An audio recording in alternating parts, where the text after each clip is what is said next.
돈은 피할 것도 두려워할 것도 아닙니다. 가까이 지려면 편안해지십니다. 돈을 생각하는 시간, 옥대표입니다.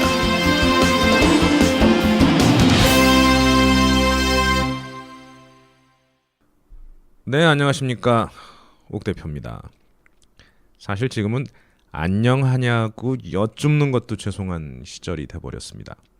무당 한 분이 아니면 뭐 그 분께서 그 언니가 뭐 하시는 분이 사고를 제대로 쳐주셨죠. 덕분에 매일같이 드라마나 영화보다 훨씬 재밌는 뉴스를 보고 계신다라는 면에서 위안을 삼아야 되는지 화를 내야 되는지 세상이 좀 그렇습니다. 네, 간만에 찾아뵙는 옥대표. 오늘 드려야 할 말씀은요. 오늘은 조금 거시적인 얘기입니다. 가계하고는 조금 상관이 없고요. 우리나라의 경제에 대해서 살짝 이야기를 해볼까 합니다. 정확히는 최순실 그분께서 헤쳐드신 돈이 얼마일까에 대한 이야기를 해보고자 합니다. 자, 한간에서는 지금 자꾸 그런 얘기들이 나와요. 그분 댁에 뭐 각자 2, 3천억씩 부자들이더라. 뭐 재벌한테서 800억 정도의 되는 돈을 받았다더라. 뭐 앞으로 어디다가 평창에다 뭘 어떻게 해보려고 했다더라. 이런 식의 이야기들이 나옵니다.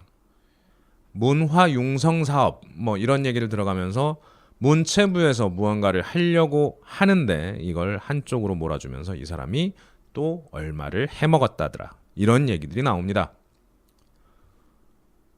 그런데요, 제가 생각하는 우리나라의 피해 상황은 이거에 몇십 배라는 생각이 듭니다. 몇십 배가 될지, 몇백 배가 될지, 몇천 배가 될지도 모르겠어요. 자, 왜 그런 생각을 하게 됐냐면요. 이분들이 지금까지 받아 먹었다, 뭐 했다, 했을 것이다, 할 거다라고 얘기한 금액들의 규모를 합쳐봐도 아마 조가 안 될 겁니다. 그럼 사람들은 그렇게 생각해요. 한 인간이 4년 동안 나라를 말아먹으면서 조나 되는 돈을 챙겨 먹었다.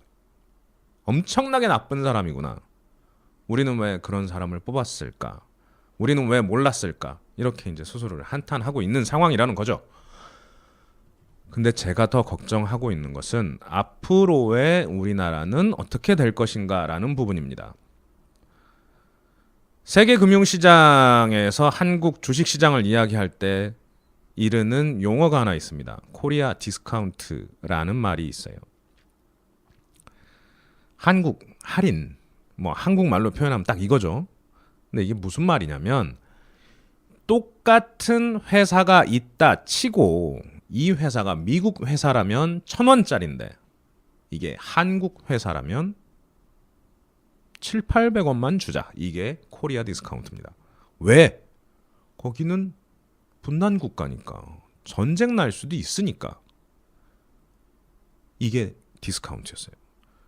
그러니까 우리나라가 더 못 살 때는 500원? 그러니까 반값도 안 쳐줬던 거죠. 같은 규모의 이익을 낸다 손 치더라도요. 지금 우리나라가 정치가 불안한 베트남이나 필리핀이나 이런 나라를 보고 그 나라에 투자할 때도 이 디스카운트를 해서 투자를 합니다. 거기서 아무리 돈을 잘 벌 거라고 이야기를 해도 니네들 위험하잖아. 니네들 환율 계산해서 니네 내부에서만 돈 좀 벌면 뭐하나. 니네들 국가적으로 환율이 떨어지면 우리가 가져가야 될 돈이 적어지니까 니네는 깎아서 투자할게. 이런 게 디스카운트란 말이죠. 이거요, 우리나라도 당하고 있습니다. 20년 전에는 반 가까이 디스카운트를 당했다라면 그동안의 많은 노력을 통해서 조금씩 올라와서 그래도 얼추 다 따라왔다라고 생각을 하고 있었어요. 얼마 전까지만 해도요. 이게 한순간에 디스카운트의 폭이 커져 버렸습니다. 그 한 분 때문에. 한번 디스카운트가 생기기 시작하면요, 그게 올해 반짝 세일하고 내년부터는 정상으로 돌아갑시다 이렇게 안 나옵니다. 이제 한동안은 정상적인 외국인 투자를 기대하기가 어려워집니다. 이게요, 아니 외국인 입장에서도 사실 못 믿죠. 멀쩡하다라고 회사한테 물어봤어요. 야, 니네 회사 괜찮냐? 예, 좋아요. 잘 될 거예요. 돈 많이 벌 겁니다. 이러이러한 이유 때문에 내년엔 요만큼 이익 볼 것 같습니다. 오, 그래. 그럼 그 말 믿고 내가 얼마를 투자할게. 가치는 얼마 쳐줄게. 이렇게 들어옵니다.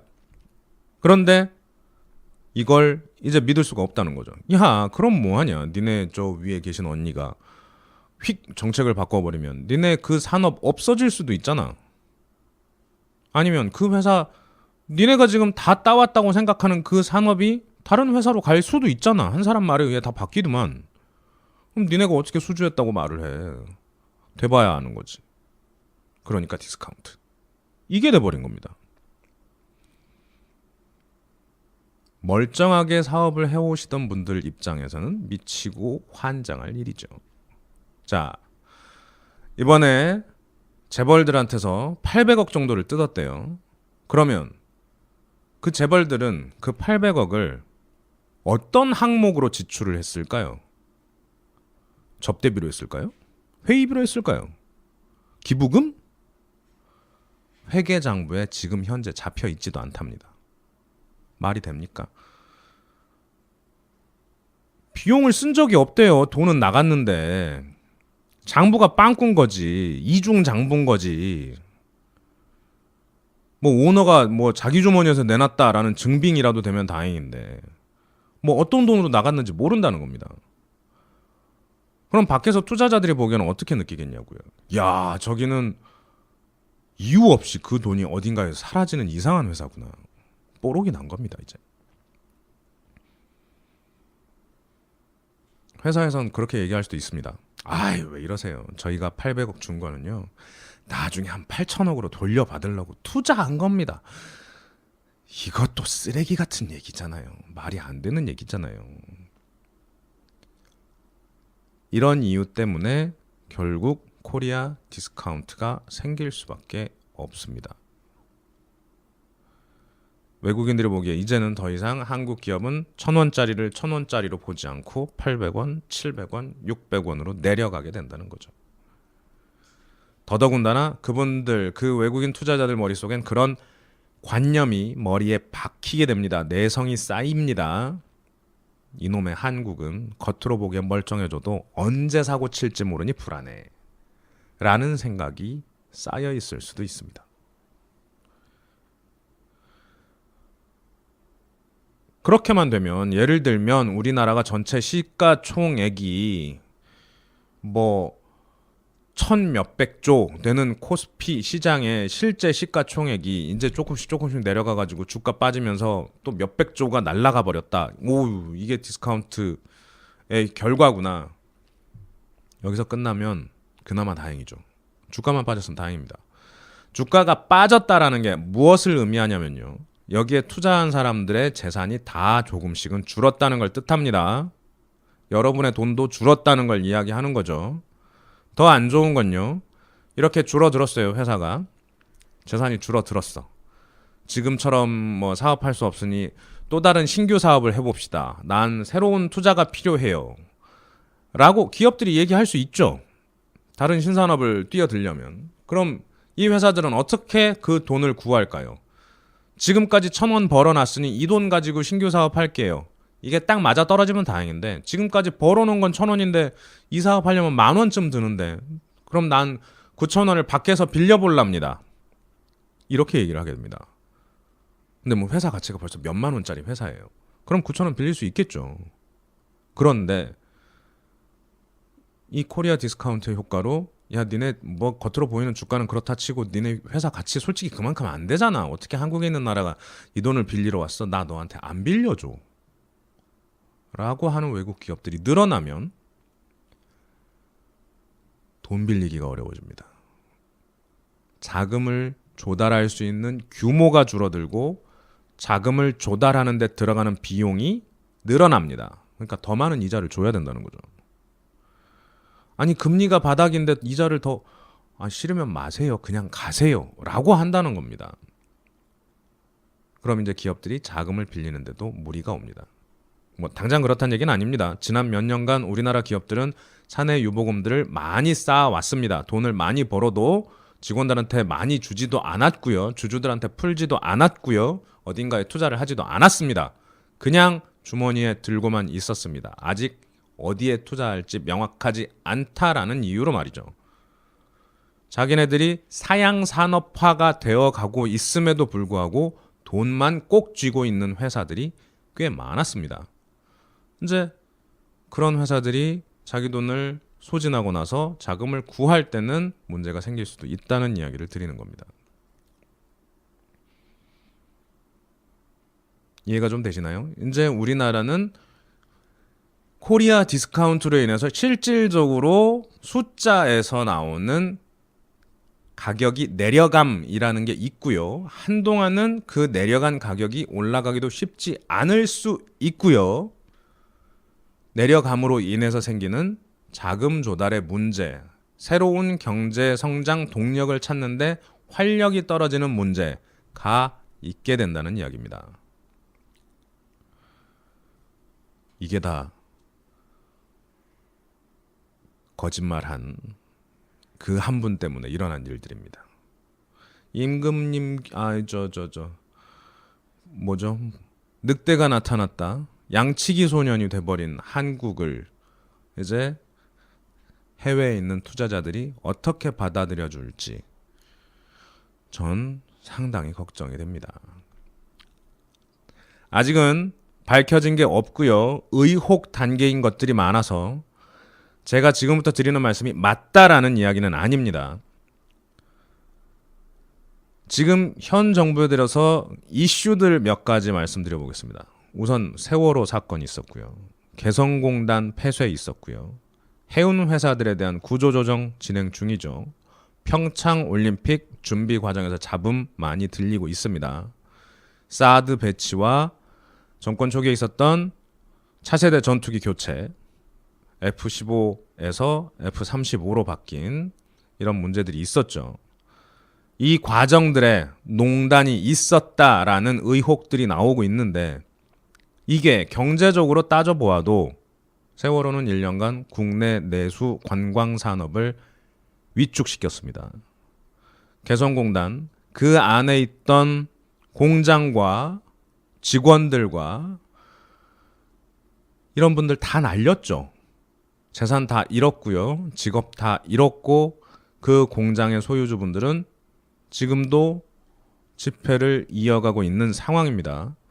그런데 이분들이 그냥 그분들의 재산만을 잃은 게 아니에요. 어찌 보면 우리나라의 사양산업이라 여겨졌던 저임금이 필요로 했던 산업들이 연계될 수 있는 과정 하나를 날린 겁니다.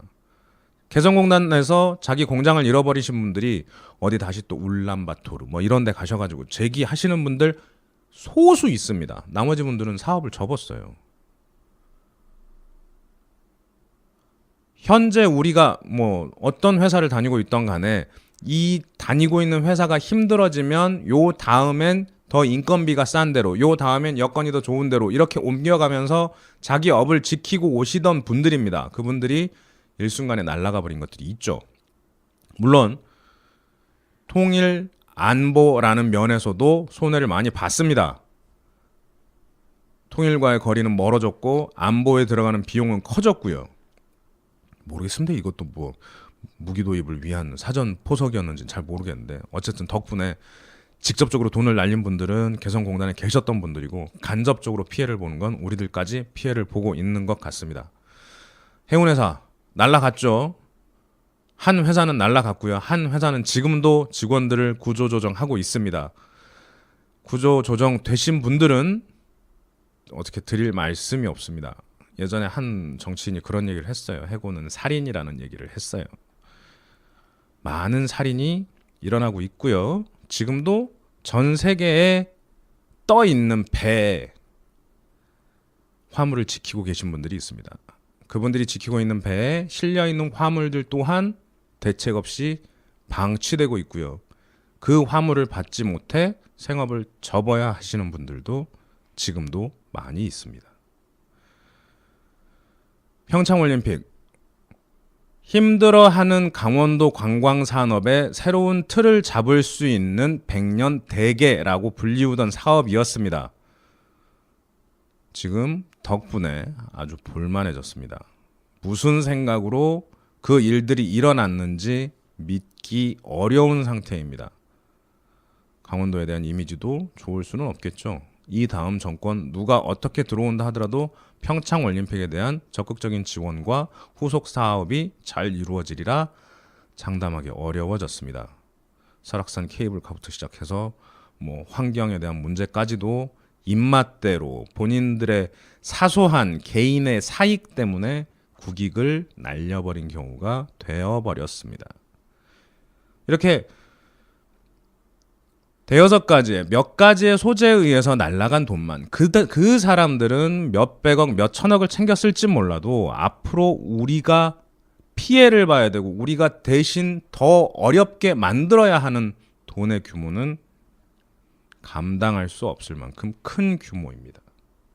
이 팟캐스트를 시작하면서 가장 우울한 주제였고 가장 말씀드리기 창피하고